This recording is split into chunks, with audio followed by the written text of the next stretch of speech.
Well, tension in Ferguson as everyone waits for that grand jury decision in the shooting death of teenager Michael Brown. That grand jury last met on Friday, but it has not decided yet whether Ferguson police officer Darren Wilson will face any charges in the deadly August shooting. And President Obama also leaving the door open to possibly visiting Ferguson. What does make sense is for not just me, but my entire administration to work with willing partners at the state and local level to see how we can address some of these systematic issues.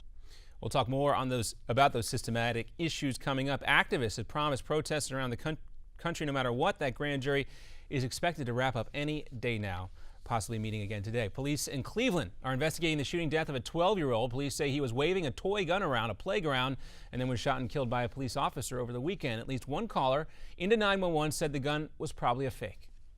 He's sitting on the swing right now, but he keeps pulling it in and out of his pants and pointing at people.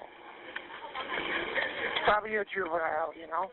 Well, police say the orange safety indicator that's supposed to be on the tip of the gun had been removed. The tip of those toy guns. Officers say the boy, Tamir Rice, grabbed the gun when he was told to raise his hands, and that's when officers opened fire. He died yesterday.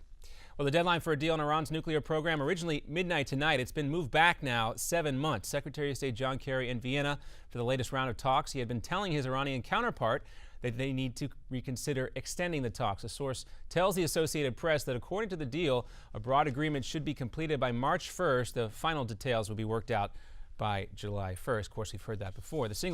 Every single fraternity at the University of Virginia is now on suspension. The school made the move after a Rolling Stone investigation into a pattern of sexual assaults at the school's fraternities. The university's president says the suspension will last until early next year, when officials will gather to talk about the ways they can prevent sexual assault on campus.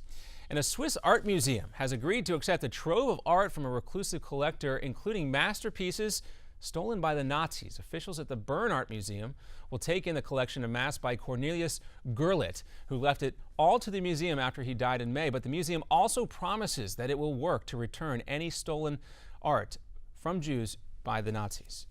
And after all that snow in Buffalo, they now are going to probably need some boats. Temperatures in the 50s there and fears of major flooding as several feet of snow starts to melt. Officials are telling people to clear out their basements and get ready for possible evacuations. And trying to get around the Northeast for Thanksgiving. If you're traveling, trying to get around the country for Thanksgiving, it's going to be nasty. Take a look at this weather. So snow expected throughout much of the eastern seaboard. Another update coming up for you in 30 minutes.